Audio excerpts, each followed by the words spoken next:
The Lord be with you. Your spirit. A reading from the Holy Gospel according to Luke. When the days were completed for their purification according to the law of Moses, Mary and Joseph took Jesus up to Jerusalem to present him to the Lord. When they'd fulfilled all the prescriptions of the law of the Lord, they returned to Galilee, to their own town of Nazareth. The child Jesus grew and became strong, filled with wisdom, and the favor of God was upon him. My brothers and sisters, the gospel of the Lord. Praise to you. Undoubtedly, like many of you here, I keep a journal. And I say that, but I assume a lot of people in this congregation do, because this congregation is filled with writers, creative types, people that often are inclined to do that keep a journal or a diary, or if you're feeling kind of tough, a ship's log, depending on how you run your life. And you keep kind of track of those sorts of things. And I've been doing this for a long time. I've been keeping some sort of a journal for about 40 years, for quite a while. And I even went back and looked through some of them yesterday thinking, well, maybe I'll read you a couple selections. It was so boring. So boring. I mean, I could barely read them. I'm not going to read them to you. I mean, they were about nothing, like, the weather, food, maybe, and nothing happened again, It was just dull. But I continue to keep it. I continue to show up and write about a page a day. There was a time when I did the Artist's Way, which is this Julie Cameron thing, where she talks about writing, the morning pages, just three pages longhand every morning, you don't go back and read it, you just do it to get you creatively going, right? I did this for a while, and then I was like, 3 pages, God. And I got smaller and smaller journals, so the pages were smaller. So I was like, okay, forget it. So I just write a page every morning, which is helpful to me, which is really helpful to me, because while I'm not writing down much of interest, it kind of helps me understand where I am in my life, right? It kind of over time, I can kind of see patterns emerge. Even if I don't go back, it helps me organize and kind of patterns emerging through my life. And it can be very, very mundane. And then when I joined the Jesuits, one of the things the Jesuits are big on is paying attention to your life. And we even use what's called an exam, in which you look at the day before to see what happened, so you can make choices about the next day, because they're probably going to be very similar. Yesterday and tomorrow are going to be somewhat similar. So you could look at one and kind of be set up to do better in the next one, depending on what your goal is, right? But it's often just a lot of ordinary stuff. But the thing about paying attention to the ordinary is you begin to realize it's kind of the given. You begin to notice what the context is. So when something new happens, you can take it like, oh, that's new. As opposed to if your life is just one damn thing after another, you don't really have any is it new, is it good or bad? It's just, you're just trying to, cope and get through it. So it really helps. And one of the things you've noticed, if you've been Catholic more than, 2 weekends, you'll notice that there's a ritual that's very similar all the time. Very similar all the time. Very, it changes maybe seasonally, but Christmas is always very similar. And then, the rest of the time, and Easter, it's routine. It's routine that provides real stability and real kind of guardrails in a ritualized sort of way.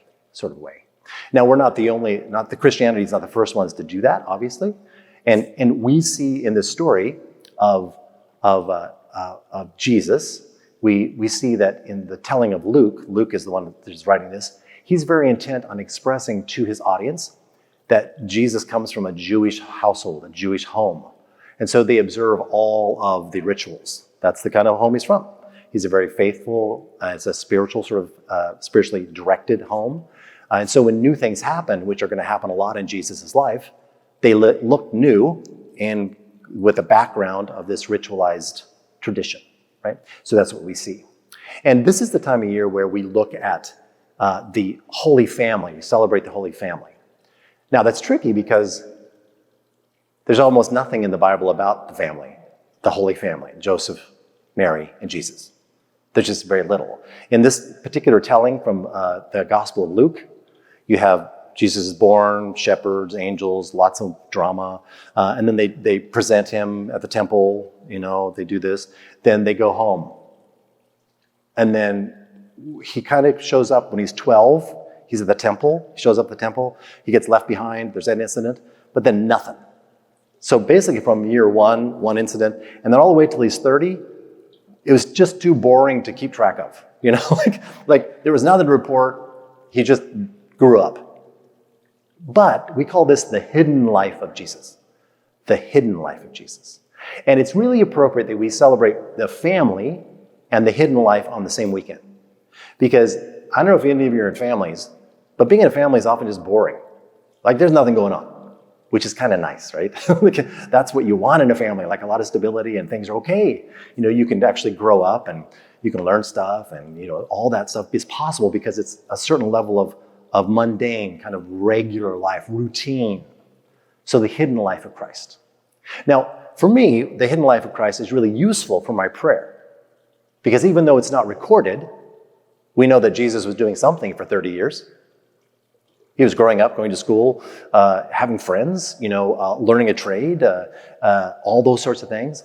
And for my contemplative prayer, what I get to do is enter into that with my imagination and think about, can I spend some time in my imagination with Jesus as when he was 14, when he was 21, when he was 25? What was he doing? What were their friendships like? How long was his hair? Any of those sorts of things, because we don't know. But it's all open for our imagination to actually have prayerful life. Now, when we meditate on the family, the Holy Family, and how that was going with Joseph and Mary and Jesus, our own families pop up, right? Because sometimes we have crazy families that aren't very routine at all, that can be really like a lot going on, and we think, wow, this is not ideal at all. And again, it kind of enters into your prayer and you're able to look at it and actually examine it and ask questions about it and ask God into your family and into the relationships that make up your family. Good, bad, indifferent, terrible, things you need to mend, things you need to turn away from, all that stuff that happens in your family.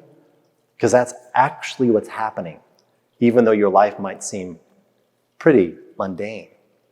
That's the real stuff that can inform your prayer, that can really shape it and give you this way to connect with the person of Christ, i.e. with God, in a way that's really useful and makes the incarnation worthwhile. This is why the incarnation happened. Yes, there's obviously all the teaching, the crucifixion, the resurrection, yes. But God becoming a human being with a human family, this is a lot for us. It's all for us. And how can we, during this time, really connect with it and say, yeah, I have a family. Jesus had a family. How are they the same or different? And how can I invite God into it this year?